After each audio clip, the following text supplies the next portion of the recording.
Friends, welcome to my channel. तो आज के सेशन में हम लोग डिस्कस करने वाले हैं एडुटेरिया बिहार दरोगा का प्रैक्टिस सेट नंबर 7, जो कि एडुटेरिया जो है वॉल्यूम 1 नाम का एक बुक निकाला है दरोगा प्रीलिम्स टेस्ट के लिए। तो जो दरोगा प्रारंभिक परीक्षा 2025 में होने वाली है, उसके लिए एडुटेरिया पब्लिकेशन का यह वॉल्यूम 1 बुक काफ़ी इंपॉर्टेंट है दोस्तों।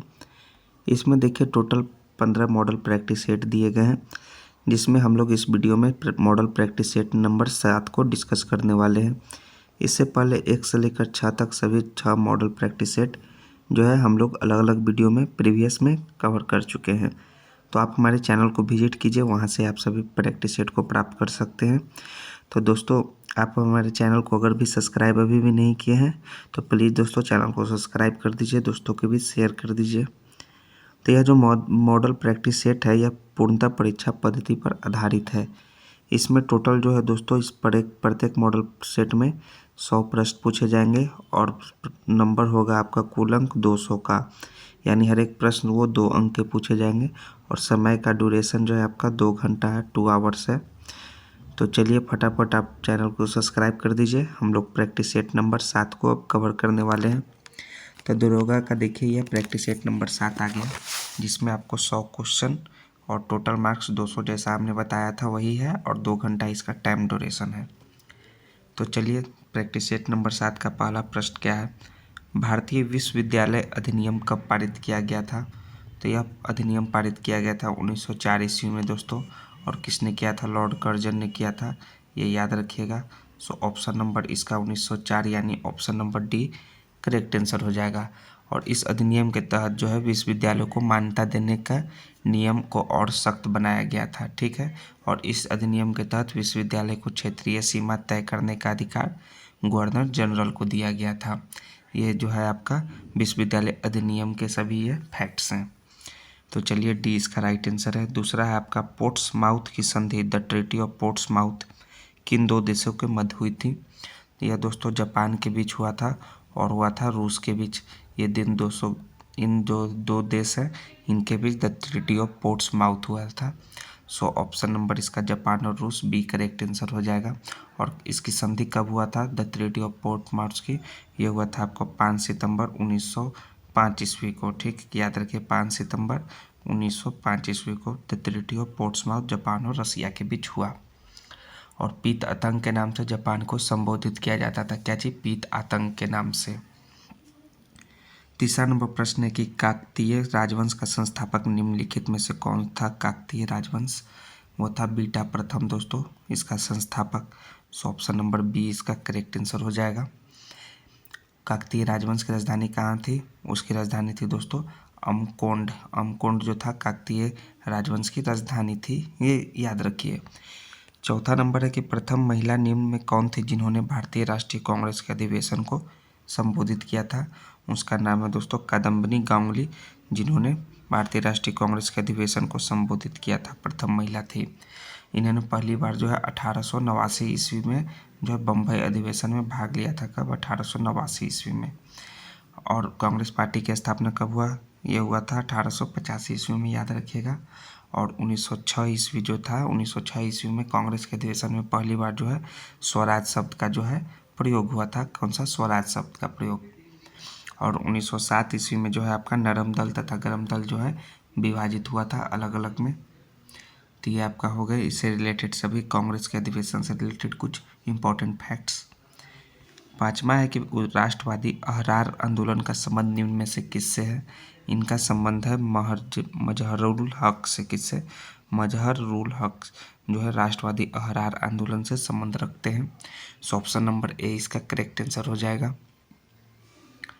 नेक्स्ट है आपका, और देख लीजिए ये जो दयाल दास हैं, इन्होंने जो है निरंकारी आंदोलन की शुरुआत किया था। कौन सा? निरंकारी आंदोलन की शुरुआत। और रामस्वामी नायकर जो है उन्होंने आत्मसम्मान आंदोलन की शुरुआत किया था। कौन सा? आत्म सम्मान आंदोलन की शुरुआत जो है रामस्वामी नायकर और दयाल दास जो है निरंकारी आंदोलन की शुरुआत किए थे। चंपारण सत्याग्रह के दौरान गांधी जी की जान की रक्षा निम्न में से किसने किया था? वो किए थे बतख मियाँ ने जान की रक्षा गांधी जी का। सो ऑप्शन नंबर बी इसका करेक्ट आंसर हो जाएगा। और जो है भारत में महात्मा गांधी द्वारा सत्याग्रह का पहला प्रयोग जो हुआ था वो चंपारण में हुआ था। और कब हुआ था? वो हुआ था 1917 ईस्वी में, ये याद रखिए। और तीन कटिया पद्धति का जो संबंध है वो भी चंपारण आंदोलन से है। कौन सा? तीन कटिया जो है पद्धति है वो भी चंपारण आंदोलन से संबंधित रखता है, तीन कटिया पद्धति। 7वां नंबर है कि Akhil Bharatiya trade union Congress AITUC के प्रथम अध्यक्ष और प्रथम सचिव निम्न में कौन थे? प्रथम अध्यक्ष थे लाला लाजपत राय और सचिव थे दीवान चमन लाल। सो ऑप्शन नंबर इसका सी करेक्ट आंसर हो जाएगा, जिसमें लाला लाजपत राय और दीवान चमन लाल का इसमें मेंशन किया हुआ है ऑप्शन सी में। सो ऑप्शन सी इसका करेक्ट आंसर होगा। और अखिल भारतीय ट्रेड यूनियन कांग्रेस का स्थापना कब हुआ था दोस्तों? ये हुआ था 1920 ईस्वी को, यह याद रखिए। 8वां है कि निम्नलिखित में से किस ताम्रपाषाणकालीन स्थल का संबंध बिहार से नहीं है? तो बिहार से दोस्तों खैराडीह का संबंध नहीं है, बाकी ताराडीह, सिनवार और सोनपुर का जो संबंध है वो बिहार से है दोस्तों। खैराडीह बिहार में नहीं है, यह कहाँ है? यूपी में है, जो कि विंध्य क्षेत्र में स्थित है। सो ऑप्शन नंबर इसका ए राइट आंसर हो जाएगा। 9वां है कि हड़प्पा सभ्यता की लिपि की खोज कब की गई थी? हड़प्पा सभ्यता की लिपि की खोज जो है 1853 ईस्वी में किया गया था। सो ऑप्शन नंबर इसका डी करेक्ट आंसर होगा, जो अभी तक इसे पढ़ा नहीं जा सका है दोस्तों इस लिपि को। 10वां है कि आबू पर्वत पर स्थित दिलवाड़ा के जैन मंदिर निर्माण किस वंश के शासक ने किया था? वो किया था चालुक्य वंश के शासक ने आबू पर्वत पर स्थित दिलवाड़ा के जैन मंदिर का निर्माण, जो कि हुआ था आपका 1031 ईस्वी में बनवाया गया था। किसके द्वारा? मंत्री जो है बिमल शाह के द्वारा। जो बिमल शाह जो था वो मंत्री था, उसके द्वारा बनवाया गया था। और ये किसका मंत्री था? वो चालुक्य के राजा भीम प्रथम का मंत्री था। भीम फर्स्ट का यह मंत्री था बिमल शाह।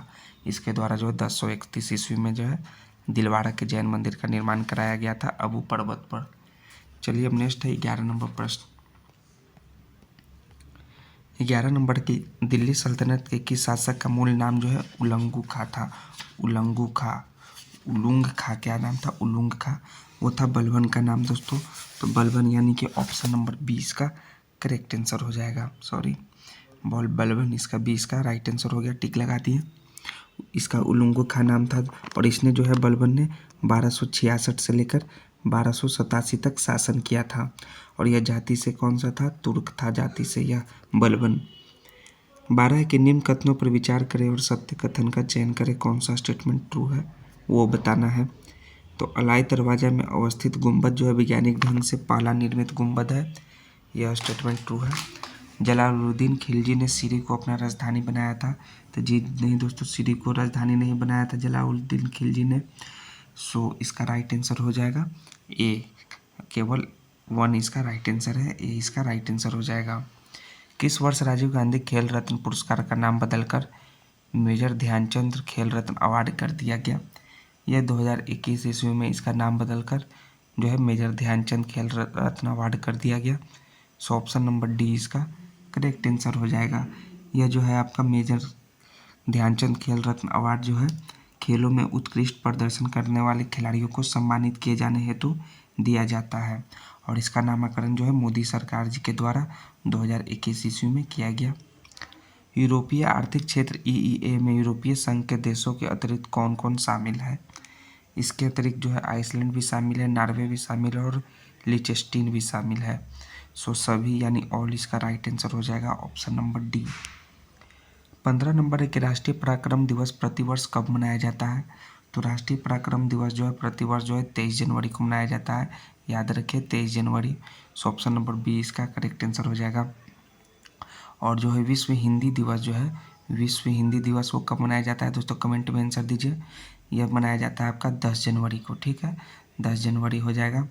और थल सेना दिवस वो कब मनाया जाता है? 15 फरवरी को जो है थल सेना दिवस मनाया जाता है, याद रखिएगा थल सेना दिवस। और 24 जनवरी को क्या मनाया जाता है? राष्ट्रीय बालिका दिवस। राष्ट्रीय बालिका जो दिवस है आपका वो आपका 24 जनवरी को मनाया जाता है, ठीक, ये याद रखिए। और 30 जनवरी को क्या मनाया जाता है? 30 जनवरी को जो है सर्वोदय दिवस कब मनाया जाता है? 30 जनवरी को। और जो है आपका 3 मार्च को जो है आपका वन्य जीव दिवस मनाया जाता है। तो इसका जो राइट आंसर हो जाएगा आपका 23 जनवरी, ऑप्शन नंबर बी राष्ट्रीय पराक्रम दिवस और थल सेना दिवस 15 जनवरी। कर्पूरी ठाकुर को किस वर्ष सर्वोच्च भारतीय नागरिक सम्मान जो है भारत रत्न से सम्मानित किया गया था? तो भारत रत्न से सम्मानित जो है कर्पूरी ठाकुर को 2024 ईस्वी में किया गया। और इसके साथ साथ जो है 5 व्यक्तियों को भारत रत्न देने की घोषणा किया गया है। तो 2024, तो इसका option number C right answer होगा। और वो जो 5 व्यक्ति हैं दोस्तों, उसमें पहला व्यक्ति का तो नाम हो गया आपका कर्पूरी ठाकुर, दूसरा जो हो गए आपके वो हो गए नरसिम्हा राव हो गए, तीसरा जो हो गए आपके लाल कृष्ण आडवाणी हो गए, लाल कृष्ण आडवाणी, ठीक। और चौथे जो हो गए आपके चौधरी चरण सिंह हो गए, ठीक। और 5वें जो हो गए आपके MS स्वामीनाथन हो गए। ये जो है आपके सभी को जो है भारत रत्न देने की घोषणा किया गया 2024 में, सम्मानित भी किया गया। तो इसका ऑप्शन नंबर सी इसका राइट आंसर हो जाएगा। कर्पूरी ठाकुर को 2024 में भारत रत्न दिया गया। शाहजहाँनामा किसकी कृति है? तो शाहजहाँनामा जो है इनायत खां की कृति है। तो इनायत खां यानी कि ऑप्शन नंबर ए इसका करेक्ट आंसर हो जाएगा। यह जो है शाहजहाँनामा कृति, यह शाहजहाँ के जीवन पर आधारित है।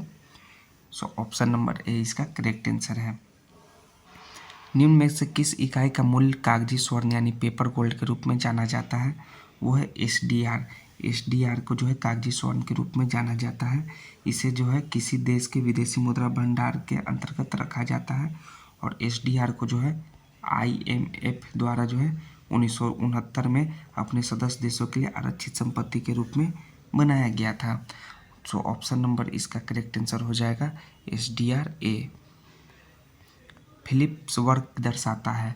तो फिलिप्स वर्क जो दर्शाता है मुद्रास्फीति तथा बेरोजगारी को दर्शाता है, ये दोनों को। सो ऑप्शन नंबर इसका सी करेक्ट आंसर हो जाएगा। 20वां नंबर प्रश्न है आपका कि जुड़वा घाटा किसे कहते हैं?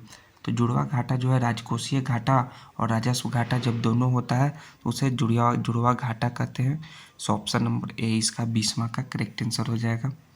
21 है कि भारत में घाटों को वित्त व्यवस्था किस संसाधनों को बढ़ाने हेतु उपयोग किया जाता है? तो आर्थिक विकास के लिए जो है भारत में घाटों की वित्त व्यवस्था किस को जो है बढ़ाने के हेतु उपयोग किया जाता है आर्थिक विकास के लिए। सो ऑप्शन नंबर ए इसका करेक्ट आंसर हो जाएगा 21 का। 22 है कि सरकार के पूंजीगत प्राप्तियों में निम्न में क्या शामिल है?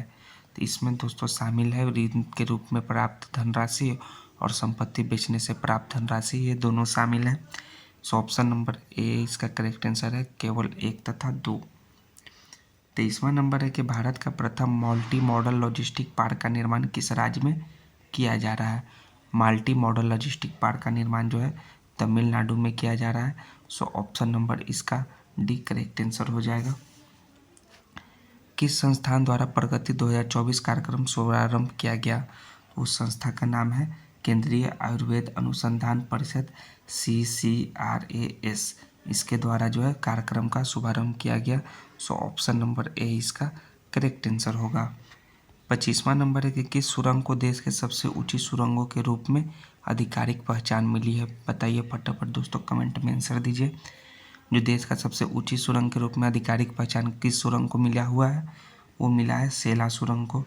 सो ऑप्शन नंबर ए इसका करेक्ट आंसर है। और यह जो सेला सुरंग है वो किस किस देशों के बीच है, किन किन राज्यों के बीच है?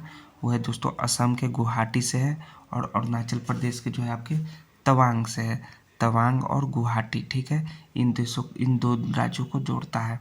और इसकी ऊंचाई कितना है कि इन्हें देश के सबसे ऊंची सुरंग के रूप में आधिकारिक पहचान मिला है।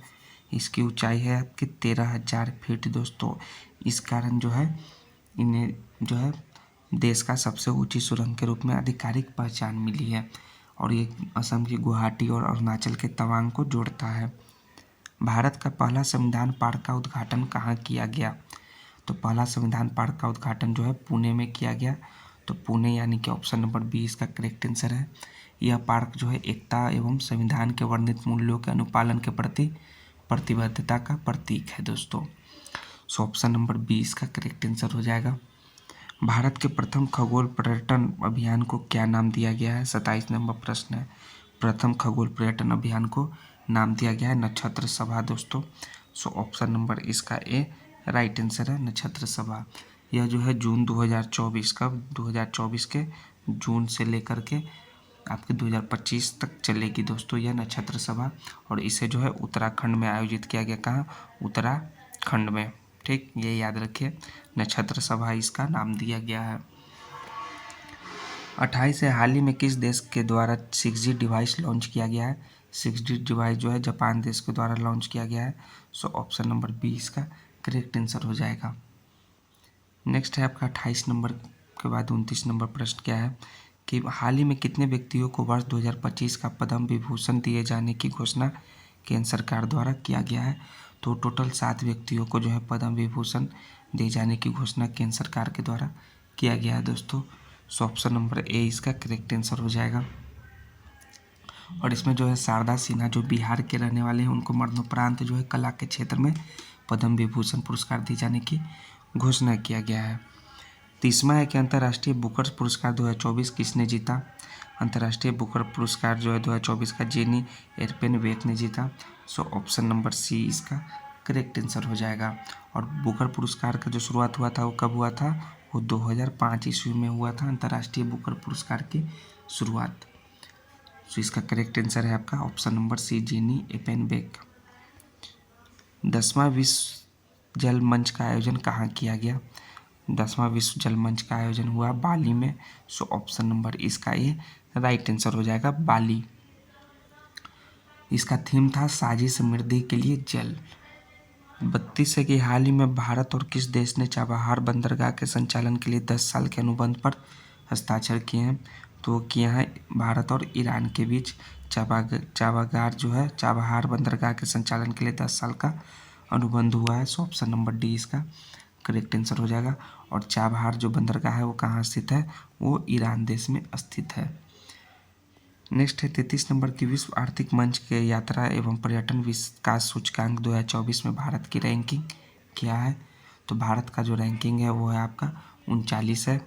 और फर्स्ट पोजीशन पर कौन है दोस्तों? वो है आपका अमेरिका जो है इसमें फर्स्ट पोजीशन पर कब्जा किए हुए है। सो 39 यानी ऑप्शन नंबर डी इसका करेक्ट आंसर हो जाएगा।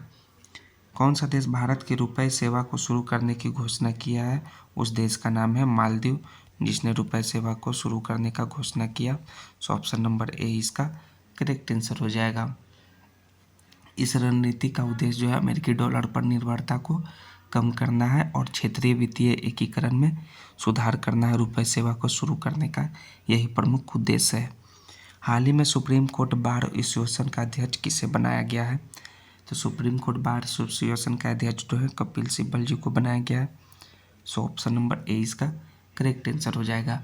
वह चौथी बार जो है सुप्रीम कोर्ट बार एसोसिएशन यानी कि SCBA का अध्यक्ष होंगे। कईवीं बार? चौथी बार, 4th time Kapil Sibal ji. So option number A इसका राइट आंसर होगा। अमृत भारत स्टेशन परियोजना के तहत बिहार के कितने रेलवे स्टेशन के पुनर्विकास के लिए आधारशिला रखी गई है? इसके तहत बिहार के 33 रेलवे स्टेशन को जो है पुनर्विकास के लिए आधारशिला रखी गई है अमृत भारत स्टेशन योजना के तहत दोस्तों। सो ऑप्शन नंबर सी इसका करेक्ट आंसर होगा 33। 37 है कि किस टाइगर रिजर्व के पास दुनिया के पहली ब्लैक टाइगर सफारी की स्थापना किए जाने की योजना बनाई गई है? तो है सिमलीपाल। कौन सा? Similipal tiger reserve. ठीक है, याद रखिएगा, जो दुनिया की पहली ब्लैक टाइगर सफारी की स्थापना की जाने की योजना बनाई गई है। सो ऑप्शन नंबर इसका सी करेक्ट आंसर होगा। और यह सिमलीपाल टाइगर रिजर्व कहाँ स्थित है? यह दोस्तों उड़ीसा में स्थित है, याद रखिएगा, Odisha Similipal tiger reserve. Next है आपका हाल ही में चीन द्वारा भारत के किस राज्य के 30 स्थानों का नाम बदला गया है? तो बदला गया है वो है आपका अरुणाचल प्रदेश का नाम जो है चीन द्वारा भारत के 30 स्थानों का नाम बदला गया है वो अरुणाचल प्रदेश का। सो ऑप्शन नंबर डी इसका राइट आंसर हो जाएगा। चीन जो है अरुणाचल प्रदेश को क्या कहता है दोस्तों? उसे कहता है दक्षिण तिब्बत कहता है चीन अरुणाचल प्रदेश को। ठीक है, अरुणाचल प्रदेश में जो है 3 स्थानों के नाम जो है चीन द्वारा बदली गई है। नेक्स्ट है 39वां के 16वां विश्व भविष्य ऊर्जा शिखर सम्मेलन कहाँ संपन्न हुआ? 16वां विश्व भविष्य ऊर्जा शिखर सम्मेलन हुआ अबू धाबी में संपन्न। सो ऑप्शन नंबर इसका बी डी राइट आंसर होगा, अबू धाबी। नेक्स्ट है आपका 40वां के वर्ष 24 में भारतीय वायुसेना का सबसे बड़ा अभ्यास गगन शक्ति कहाँ संपन्न हुआ? तय हुआ दोस्तों जैसलमेर में वायुसेना का सबसे बड़ा सैन्य अभ्यास। सो जैसलमेर यानी ऑप्शन नंबर 20 का करेक्ट आंसर हो जाएगा। नेक्स्ट है आपका 41 नंबर प्रश्न, किस रोग से होने वाली मौतों को समाप्त करने के उद्देश्य से अफ्रीकी देशों के स्वास्थ्य संबंध मंत्रियों ने हाल ही में याओंडे घोषणा पत्र का समर्थन किया है। याओंडे घोषणा पत्र जो है मलेरिया, कौन सा रोग से होने वाली मौत, जो है मलेरिया से होने वाली मौत का। सो मलेरिया यानी ऑप्शन नंबर डी इसका करेक्ट आंसर हो जाएगा। याओंडे जो है अफ्रीकी देश कैमरून की राजधानी है। क्या चाहिए, याओंडे जो है अफ्रीकी देश कैमरून की राजधानी याओंडे है दोस्तों।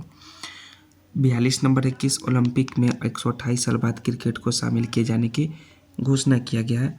तो उस ओलंपिक का नाम है लॉस एंजल्स ओलंपिक, जो कि आपका खेला जाएगा 2028 ईस्वी में दोस्तों। कब, 2028 ईस्वी। सो ऑप्शन नंबर बी इसका राइट आंसर है, जिसमें जो है 128 साल बाद जो है क्रिकेट को शामिल किया जा रहा है। नेक्स्ट है आपका 43 नंबर, क्या प्रोप्सियोट आइटम या फ्रेज आपको चुनना है। किट्टी कॉर्नर, तो किट्टी कॉर्नर होगा things located diagonally opposite each other, इसे किट्टी कॉर्नर कहते हैं। सो ऑप्शन नंबर इसका डी करेक्ट आंसर हो जाएगा 43 का। 44 है आपका कि अपोजिट मीनिंग बताना है। स्कॉलरी का अपोजिट मीनिंग होगा आपका इग्नोरेंट। सो ऑप्शन नंबर इसका हो जाएगा इग्नोरेंट यानी बी करेक्ट आंसर। इग्नोरेंट मतलब होता है अज्ञानता और स्कॉलरी मतलब होता है विद्वतापूर्ण, विद्वतापूर्ण, और ये हो गया अज्ञानता इसका उल्टा बफलिंग। बफलिंग मतलब क्या होता है दोस्तों, विस्मयकारी, और बफलिंग का उल्टा हो जाएगा आपका कॉम्प्रीहेंसिबल। सो ऑप्शन नंबर डी इसका भी करेक्ट आंसर है कॉम्प्रीहेंसिबल। नेक्स्ट है 46 नंबर, ये आपका फिर अब हिंदी ग्रामर से रिलेटेड प्रश्न है कि मैं कलम से लिखता हूँ इस वाक्य में कौन सा कारक है। मैं कलम से लिखता हूँ इस वाक्य में दोस्तों करण कारक है दोस्तों, करण यानी कि ऑप्शन नंबर इसका बी करेक्ट आंसर हो जाएगा। कालिंदनी का पर्यायवाची निम्न में क्या होगा।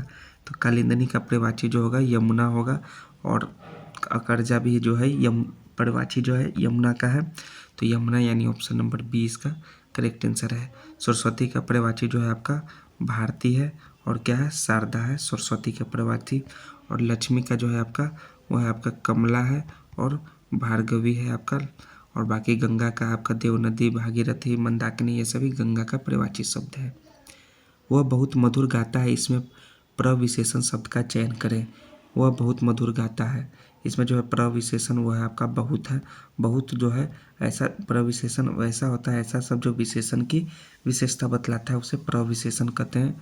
तो बहुत जो है इसमें प्रविशेषण है। सो ऑप्शन नंबर बी इसका करेक्ट आंसर हो जाएगा। निम्न में कौन सा शब्द पुल्लिंग है।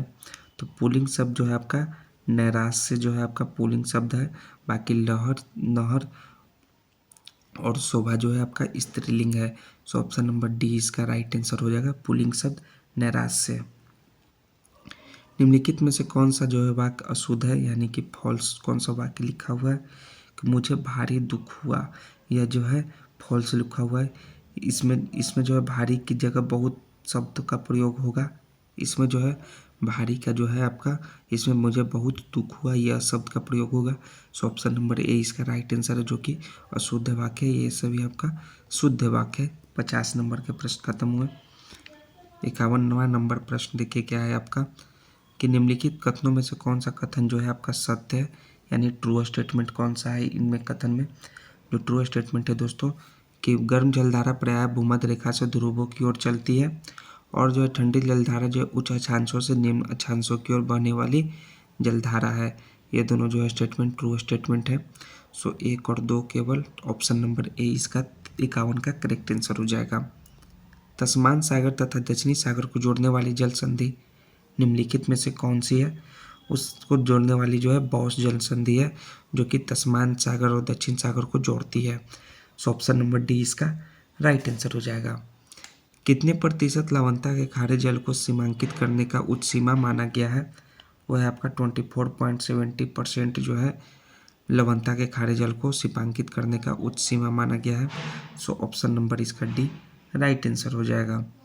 निम्नलिखित में से कौन एशिया का सबसे बड़ी मीठे पानी का गोखुर झील है। वह है आपका कांवर झील। कांवर झील जो है एशिया का सबसे मीठे पानी का गोखुर झील है। सो ऑप्शन नंबर बी इसका करेक्ट आंसर हो जाएगा। यह जो है बेगूसराय जिले में स्थित है। कहाँ दोस्तों, बेगूसराय में स्थित है कांवर झील। जो कि बिहार राज्य में स्थित है। बुलर झील जो है भारत की सबसे बड़ी अलवणीय झील, कौन सा जो है अलवणीय झील है, ठीक है। ये जो है आपका बुलर झील अलवणीय झील भारत का। और नक्की झील जो है आपका भोपाल में स्थित है, यानी कि एमपी में स्थित है। और नक्का झील जो है आपका दोस्तों वो राजस्थान में स्थित है। तो चलिए इसका जो आपका कांवड़ झील, इसका करेक्ट आंसर हो जाएगा सबसे बड़े मीठे पानी की गोखुर झील कांवड़ झील। नक्की झील जो है आपका राजस्थान में स्थित है। और भोजताल जो है आपका एमपी में स्थित है। और बुलर जो है अलवणीय झील है, भारत की सबसे बड़ी अलवणीय झील, ये याद रखिए। 55 नंबर की तंबाकू की पत्तियों को सुखाने की प्रक्रिया को क्या कहा जाता है? इस प्रक्रिया को क्यूरिंग कहा जाता है। सो क्यूरिंग यानी कि ऑप्शन नंबर ए इसका करेक्ट आंसर हो जाएगा। देश में पहला लौह इस्पात कारखाना कब स्थापित किया गया? पहला लौह इस्पात कारखाना देश में 1874 ईस्वी में स्थापित किया गया, जो कि आपका कुल्टी नामक स्थान पर किया गया था, और वो भी बंगाल में। तो यानी ऑप्शन नंबर इसका ए राइट आंसर हो जाएगा 1874 ईस्वी।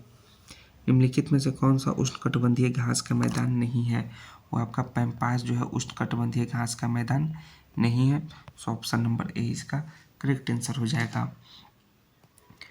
58 है कि किस वर्ष 2011 की जनगणना के अनुसार सर्वाधिक 10 की वृद्धि वाले केंद्र शासित प्रदेश कौन से हैं? वो है आपके दादर एवं नगर हवेली। सो ऑप्शन नंबर सी इसका करेक्ट आंसर हो जाएगा। इसमें जो है दोस्तों 55.59% के साथ जो है सर्वाधिक 10 की वृद्धि हुआ था, 55.9%। वही दूसरे स्थान पर है दमन-दीव दोस्तों, जिसमें 53.8, और तीसरे पर आपका पुदुचेरी जहाँ पर 28.1% का हुआ था। 59 है कि विश्व आपदा नियंत्रण दिवस निम्नलिखित में से किस तिथि को मनाया जाता है? तो यह मनाया जाता है 13 अक्टूबर को विश्व आपदा नियंत्रण दिवस। सो ऑप्शन नंबर ए इसका करेक्ट आंसर हो जाएगा। और 16 अक्टूबर को जो है विश्व खाद्य दिवस मनाया जाता है, ये यहाँ पे याद रखिए खाद्य दिवस। और आपका 19 नवंबर को जो है विश्व शौचालय दिवस मनाया जाता है, ठीक है, शौचालय दिवस। और 14 दिसंबर को जो है राष्ट्रीय ऊर्जा संरक्षण दिवस ये मनाया जाता है, ऊर्जा संरक्षण दिवस राष्ट्रीय, ये आपका 14 दिसंबर। सो 13 अक्टूबर विश्व आपदा नियंत्रण दिवस, ऑप्शन ए इसका राइट आंसर होगा। कावला वन जीव अभयारण्य निम्नलिखित में से किस राज्य में स्थित है? तो कावला वन जीव अभयारण्य जो है तेलंगाना राज्य में स्थित है। सो ऑप्शन नंबर इसका ए बी इसका करेक्ट आंसर हो जाएगा। नेक्स्ट है आपका 61 नंबर के निम्नलिखित में से किस अधिनियम या एक्ट के तहत कलकत्ता की सरकार को बंगाल, बिहार और उड़ीसा के लिए भी विविध बनाने का अधिकार प्रदान किया गया? तो है एक्ट ऑफ सेटलमेंट का अधिकार, जिसमें 1781 ईस्वी में यह एक्ट आया था। सो ऑप्शन नंबर इसका बी करेक्ट आंसर हो जाएगा। संविधान के प्रारूप समिति का गठन कब किया गया? तो इसका गठन 29 अगस्त को किया गया 1947 ईस्वी में। सो ऑप्शन नंबर सी इसका करेक्ट आंसर होगा। भारतीय संविधान में राष्ट्रपति के निर्वाचक मंडल की व्यवस्था निम्नलिखित में से किस देश के संविधान से लिया गया है? तो यह दोस्तों आयरलैंड के संविधान से लिया गया है। सो ऑप्शन नंबर इसका डी करेक्ट आंसर हो जाएगा, आयरलैंड। और नीति निर्देशक तत्व जो है आयरलैंड सिद्धांत से लिया गया है। संविधान के किस भाग में संघ राज्य क्षेत्र का उल्लेख किया गया है? तो उस भाग का नाम है दोस्तों, फटाफट कमेंट में आंसर दीजिए कौन से भाग में, भाग 8 है वो, ऑप्शन नंबर बी इसका करेक्ट आंसर हो जाएगा। और संविधान में जो है कुल कितने भाग हैं ये बताना है आपको। ये टोटल इसमें संविधान में 22 भाग हैं। भारतीय संविधान के किस अनुच्छेद में अल्पसंख्यकों को अपने धर्म के प्रसार हेतु शिक्षण संस्थानों की स्थापना का अधिकार है? वो अनुच्छेद 30 के तहत अधिकार है। सो ऑप्शन नंबर डी इसका करेक्ट आंसर होगा। 66 है कि निम्नलिखित में से कौन से प्रधानमंत्री बने जो पहले राज्यसभा के सदस्य थे? उनका नाम है HD Deve Gowda. So option number A इसका करेक्ट आंसर हो जाएगा।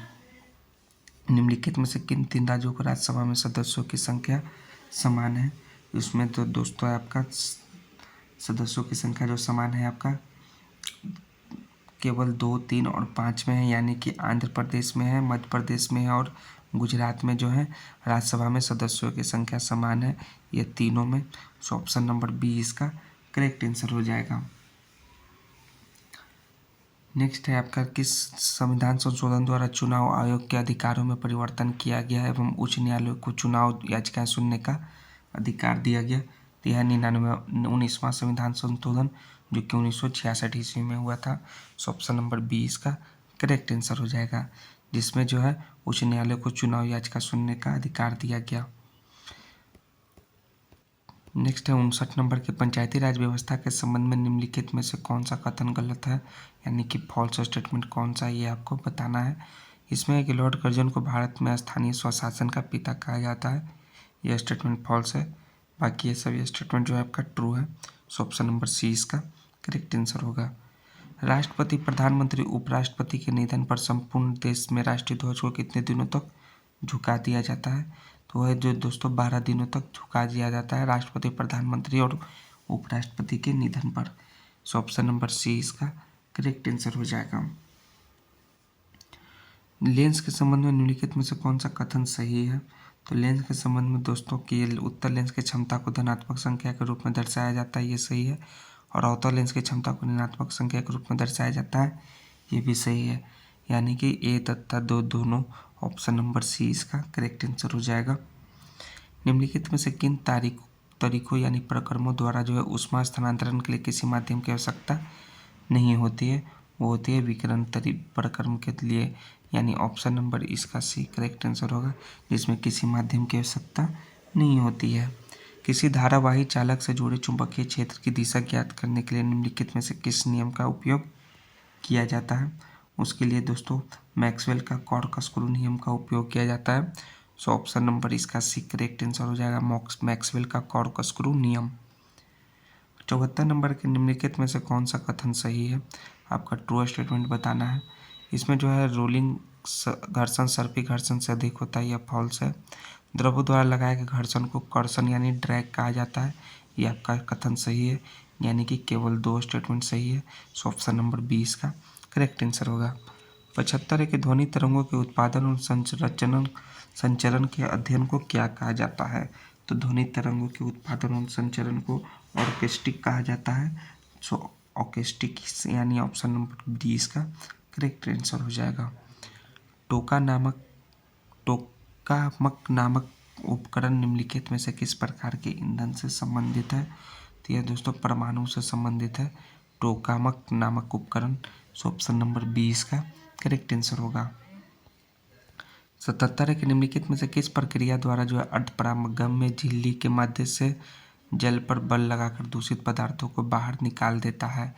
उस विधि का नाम है आपका उत्क्रमक प्राशन, यानी ऑप्शन नंबर सी इसका करेक्ट आंसर होगा।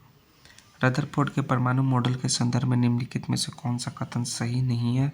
तो जो फॉल्स है आपका कि नाभिक का आकार परमाणु के आकार की तुलना में काफ़ी ज़्यादा होता है, ये जो है फॉल्स है, यह जो है बहुत छोटा होता है दोस्तों, यह गलत कथन है। सो ऑप्शन नंबर इसका ए राइट आंसर होगा, 78 का ए। 79 है आपका कि निम्नलिखित में से कौन से मिश्र धातु तांबे और जस्ते से बनी है? उसका नाम है डच धातु, जो तांबे और जस्ते से बनी होती है। सो ऑप्शन नंबर सी इसका करेक्ट आंसर होगा। निम्नलिखित में से कौन सा सिलिकॉन डाइऑक्साइड का एक गुण है?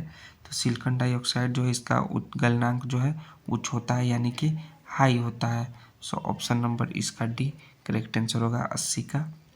81 के निम्नलिखित में से कौन सा पोटेशियम लवण एवं खनिज पूरक है जिसका उपयोग रक्त में पोटेशियम के निम्न स्तरों के उपचार या रोकथाम के लिए किया जाता है?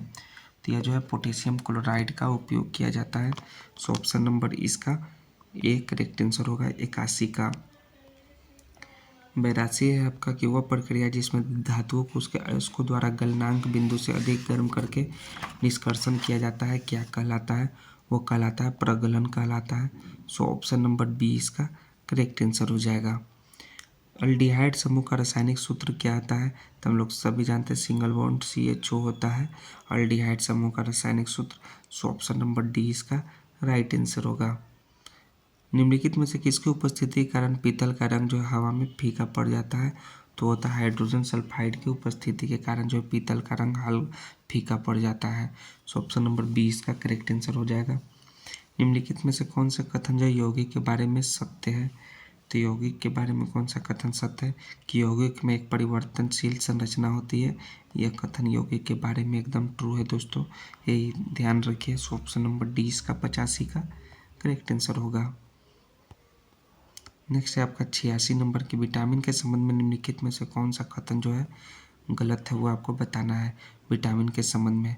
जो फॉल्स स्टेटमेंट है वो है कि यह आंत में कुछ बैक्टीरिया विटामिन का उत्पादन नहीं करते हैं, यह कथन गलत है। सो ऑप्शन नंबर सी इसका करेक्ट आंसर है जो दिया हुआ है, आंत में कुछ बैक्टीरिया विटामिन का उत्पादन नहीं करते हैं।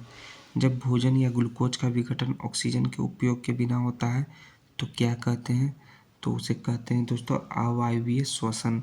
सो ऑप्शन नंबर इसका बी करेक्ट आंसर होगा, जब भोजन या ग्लूकोज का विघटन ऑक्सीजन के उपयोग के बिना होता है।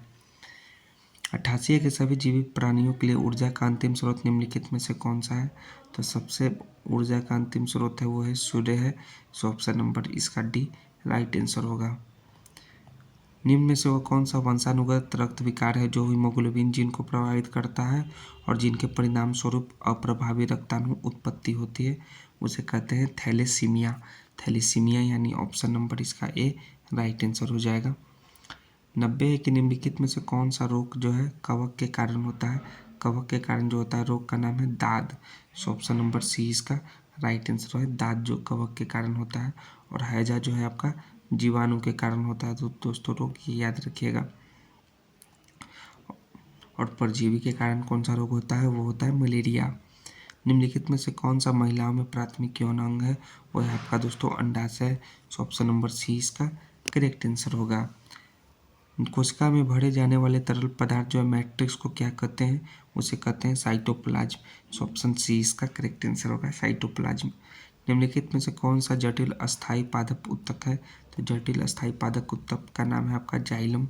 जाइलम यानी कि ऑप्शन नंबर ए इसका करेक्ट आंसर होगा। निम्नलिखित में से कौन सा कोशिकांग अंग कोशिकीय परिवहन के लिए मार्ग और निर्माण सतह दोनों के रूप में कार्य करता है, तो करता है आपका एंडोप्लाज्मम रेटिकुलम। कौन सा करता है, एंडोप्लाज्मिक रेटिकुलम जो है परिवहन के लिए मार्ग और निर्माण सतह दोनों के रूप में कार्य करता है कोशिका अतः कोशिकीय परिवहन के लिए। सो ऑप्शन नंबर डी इसका करेक्ट आंसर है 94 का।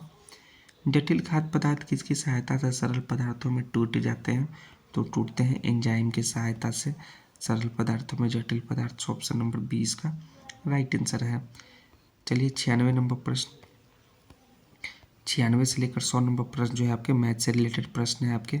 तो 96 नंबर में आपका है कि ए और बी के से चुनाव में प्रतिद्वंद्विता कितना बटा मतदान ने ए के पक्ष में वोट डाला, तो बी से 200 अधिक बाटों से विजय हुआ, जबकि 1/3 मतदाताओं ने कुल वोट नहीं डाला। तो मतदान की कुल संख्या बताइए मतदाताओं की।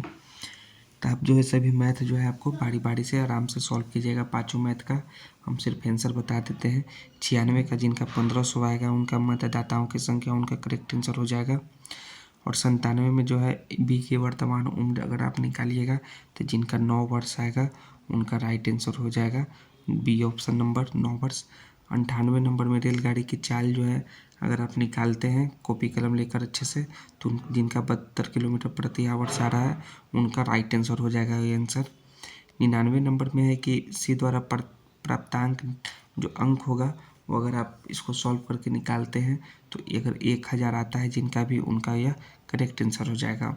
और 100वां क्वेश्चन है कि ब्याज की प्रतिशत दर क्या है, तो अगर ब्याज की प्रतिशत दर जिन भी दोस्तों का 5% आ रहा है उनका राइट आंसर हो जाएगा ऑप्शन नंबर डी 5%। तो ये सभी जो है आपके 100 प्रश्न जो है आपके यूडूटेरिया बिहार दुर्गा प्रैक्टिस सेट 7 के समाप्त हुए दोस्तों।